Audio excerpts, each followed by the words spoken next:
You're listening to Free-ish in Higher Ed.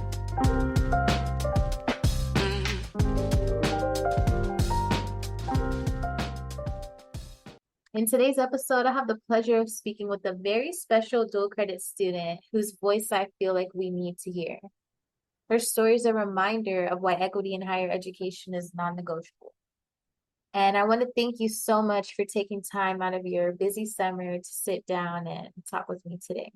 So, to start us off, can you tell us your name, what school you go to, and what you plan on majoring in? Okay, so my name is Jasmine Crawford.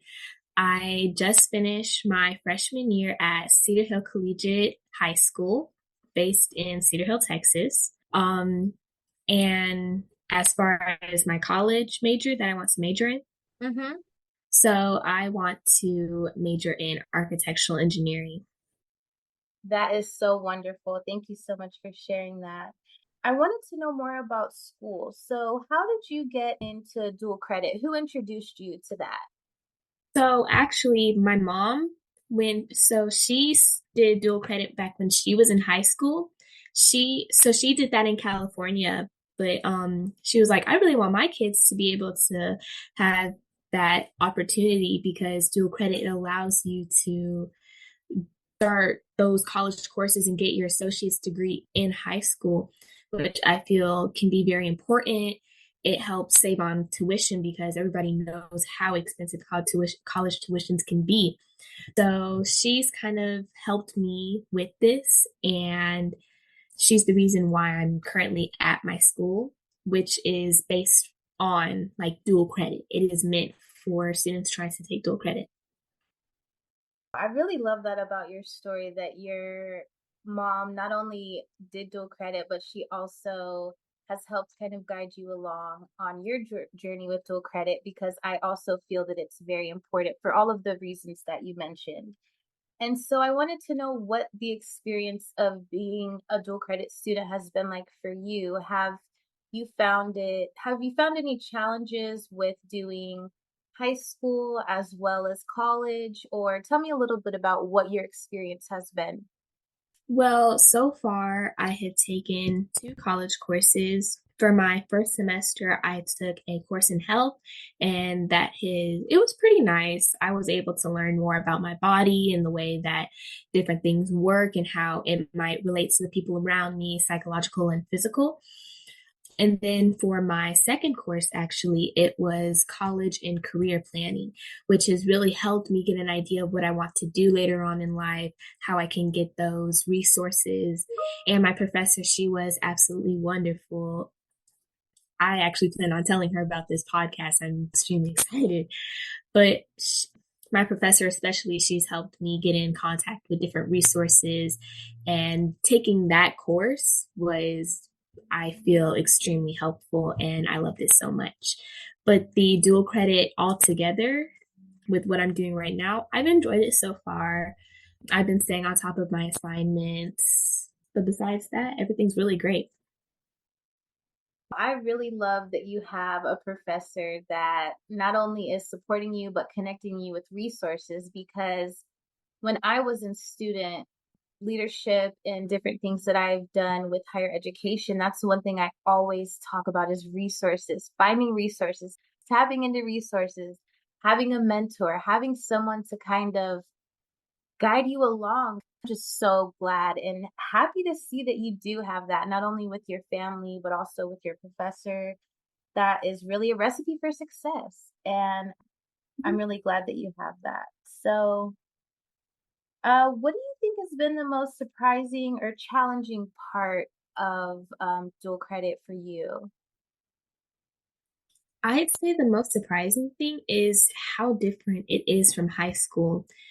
Because I mean, all of my school life, it's been teachers really like monitoring every single thing that I do, making sure I'm doing this assignment, make sure I get this turned in. And as soon as I started taking, especially with my EDUC, that was the name of the college and career course. But especially when I started taking that one, it was really like, you have to do these assignments, you have to check your grades, make sure that you're doing it, even if I might because I'm also a student athlete. So sometimes I have to miss school for tournaments. So I have to make sure I get those assignments done, even if I'm not in class. Absolutely.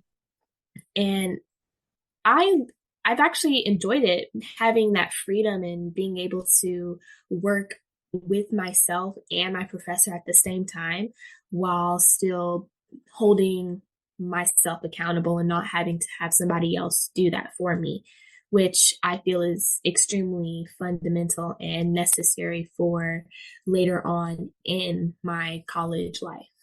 Yeah, that's great. Have you ever had a moment where you're like, wow, I'm really doing this college thing? Few times, maybe around March, when I was like, I'm actually taking college level courses. Yeah. And it's a Yeah. little scary sometimes, but besides that, it's really good. I'm so glad that you're having a good experience with dual credit. And you did mention that you're a student athlete. And when we met, you were telling me about your dance team. And I would love if you would share a little about that. So, with that dance team, so at Cedar Hill High School, they have their cheer team, they have High Steppers, which is basically their dance team, and they didn't have that at my high school. We don't have that many sports events. It's more an academically based, more STEM school. So I kind of felt like, hey, they're kind of ignoring us with this. We have pep rallies, we have events that we like to perform at, we hold things at our school, but it's not that much fun.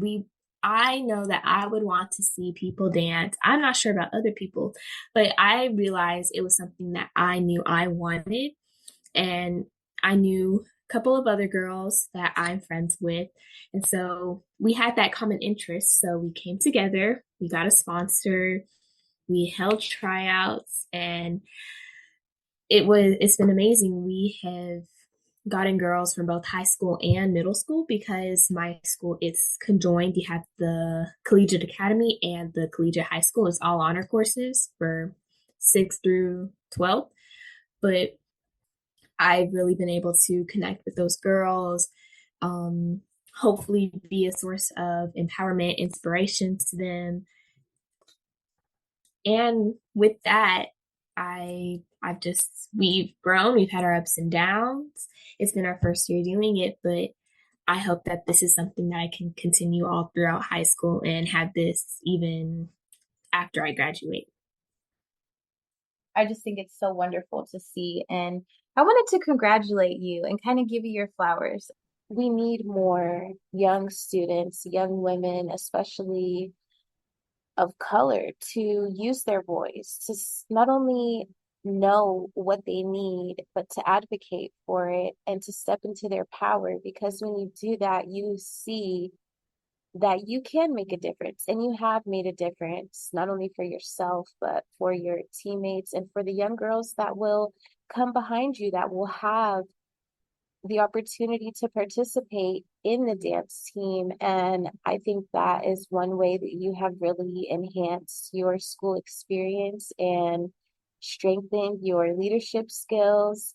I'm just so excited for you. I think your future is very bright. So, what is your dream right now? Like when you're done with your My education? my biggest dream as of right now is to become an extremely successful woman, especially a woman of color in the field of STEM, engineering specifically. But I want to start my own architectural engineering firm, reach out to people that like in different communities that may not have had that exposure to architectural engineering, architecture, or just the entirety of STEM. I would love to reach out to other women like me later on in my life and just be that resource that I'm looking for right now. Wow. And I know you can do it. That is such a beautiful dream. And I support you in that. And I hope to see you Thank accomplish you. that. Yes, of course. Now, I wanted to hear what you're working on or what you have going on this summer. I actually have a lot. So right now I'm doing a virtual week with this. So the program is called UTA Upward Bound Math and Science, and it's kind of geared toward more STEM, more math, of course, science, and it's just enrichment. It's during school and during the summer. I just recently joined the program, so I will be doing the Summer Residential Institute, which means I will be staying on the UTA campus for about 4 to 5 weeks. This virtual week is just to kind of get accustomed, get introduced to my courses, take a few pre-tests for those things. And later on this summer in July, I should be able to go to University of California in Berkeley for this 8-day engineering experience where I'll be introduced to different types of engineering. I know software, Mm-hmm. aerospace, and there's going to be panels and people from NASA, other engineering companies, and stuff like that. And I'm just extremely excited for that. It's so much. Yeah, yeah. And I also am trying to work on a little babysitting, maybe on the weekends, because with the residential institute, I am allowed to go home on the weekends and stuff like that. Because I do want to make a little bit of money on the side.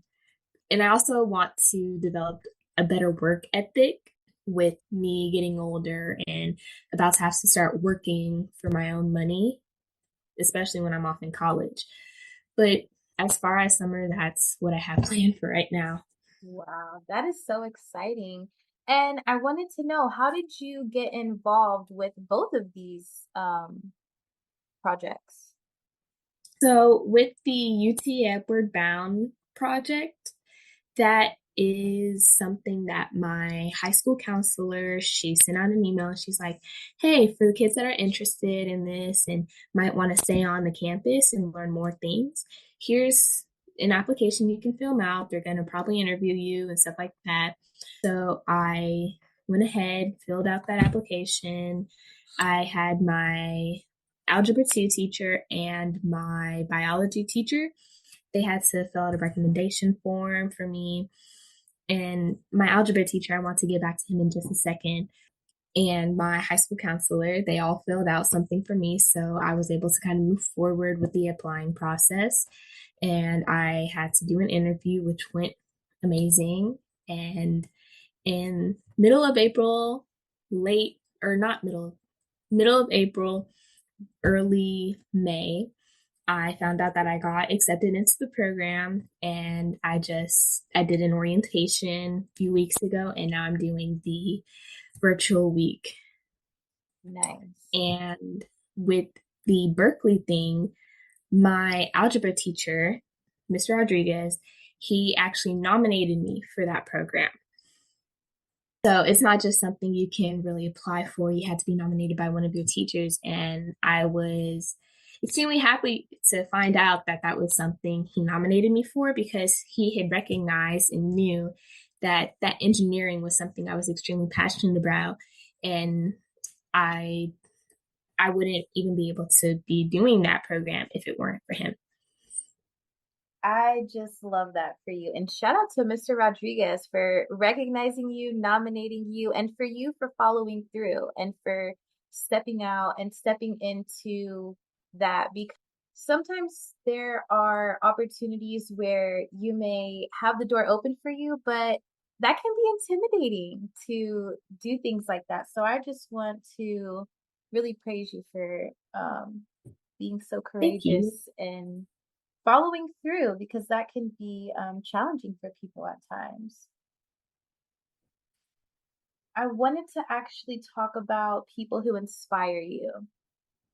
So, do you have any people that look like you that inspire you? So first, I would say my science. Well, she was my eighth grade science teacher. She was my ninth grade biology teacher. Unfortunately, I can't have her for chemistry in 10th, but she has always been an outlet for me to talk to. She has just been like a second mom in a sense because she reminds me so much of my actual mom. And she's always been there for her students, and that's something I really appreciate her for. And she was just like, yeah, you do that. I feel like she has helped me actually go for something like, and I just couldn't be more grateful to her. And a second woman I would like to mention is my, again, EDUC professor. She has genuinely done so many things for me that I am extremely grateful for. She has put me in contact with different people. She has really just given me so much good advice that I will like really carry with me from this point on. And again, that's something I am forever grateful about. Okay, and speaking of advice, what advice would you give to someone that maybe is thinking about dual credit or thinking about or curious about STEM but unsure? My advice would be just try it, kind of put your toes in the water a little bit, test it out, because you never know if you like something until you really try it, until you look more into it. I mean, why wait? That's my thought process. Why should I sit around and wait for things to come to me whenever I can actually go out and do those things myself?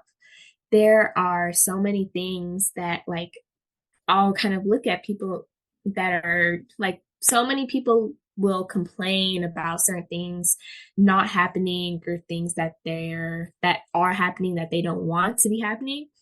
And I was just like, you can change that. There are so many things that you can do if you just go for it and try to make that change. So, yep, just testing it out and seeing, hey, if this is for me, then it is. If it isn't, then it's not. That is really great advice. And I think it's such a timely reminder that instead of, because it's really easy to complain or point out things that are not going our way or things that we don't like. And I just love when you said you can change that. You can do something about that. And why wait? Why wait? Such great advice. Thank you for that. So I just wanted to ask before we wrap up, is there anything else you want to share? Any other message or advice you want to give to other students or parents or educators? Um, I would like to give a little bit of advice to each one. For students that may be similar to me or not like me whatsoever, I would just like to say again, always feel like, don't feel nervous to try new things, because genuinely, what's the worst that can come from it? You can learn something about yourself that you probably never knew before, maybe find a new interest, find a new hobby, maybe even make some new friends from it, and build new relations that you can carry with you for the rest of your life. So always just go for whatever you want. Be passionate and ambitious about it. And that's really what I would have to say to students. For parents, anytime somebody asks me any advice that I would give to a parent, it's just always try to be understanding, because there are things that your kid might not want to tell you or be too afraid to tell you. So always try to see things from their point of view and really take time to understand, form a really caring and bond with your child, because they really do depend on you. Even if they're grown and out of the house, they're going to eventually depend on you or have to come back to you for something. So always be understanding and willing to listen. And for educators, it would be similar advice, because the thing with educators and parents is that they're both trying to do something for the student, for the child. So with educators, I'm extremely grateful to them, because I wouldn't be where I am without them. Pre-K all the way to where I'm at right now. They've just been feeding me information and really helping guide me to where I am. Just similar to what I was saying with the parents, be understanding, hear your students out. Don't be afraid to form that connection. Wow, that was all really such great advice. And I definitely, every time I get a chance to have a conversation with you, I just feel so inspired because you are the future. Students like you, I see what Mr. Rodriguez saw in you to nominate you for the Berkeley opportunity. And it's such a beautiful thing to be able to recognize that. And when I look at you, I just see the future. Like, I just think, wow, what is Jasmine Crawford going to do when she's grown up? And I can see you doing amazing things. And I can also see you helping others because you already are with, your dance team and things that you've already done to empower others and help others along the way. And that is really just such a beautiful thing. So I just wanted to thank you again so much for your time. It has been a pleasure getting to hear your story and create a space for you to share your voice. If something in this episode moved you or resonated with you, don't be afraid to use your voice or step into your purpose. And if you want to be part of this conversation or have a story to tell, I want to hear it. You can email me at free.ishpodcast@gmail.com. That's free.ishpodcast@gmail.com. You can also DM me on Instagram at free.ishpodcast. We're free-ish, and we're claiming our space unapologetically.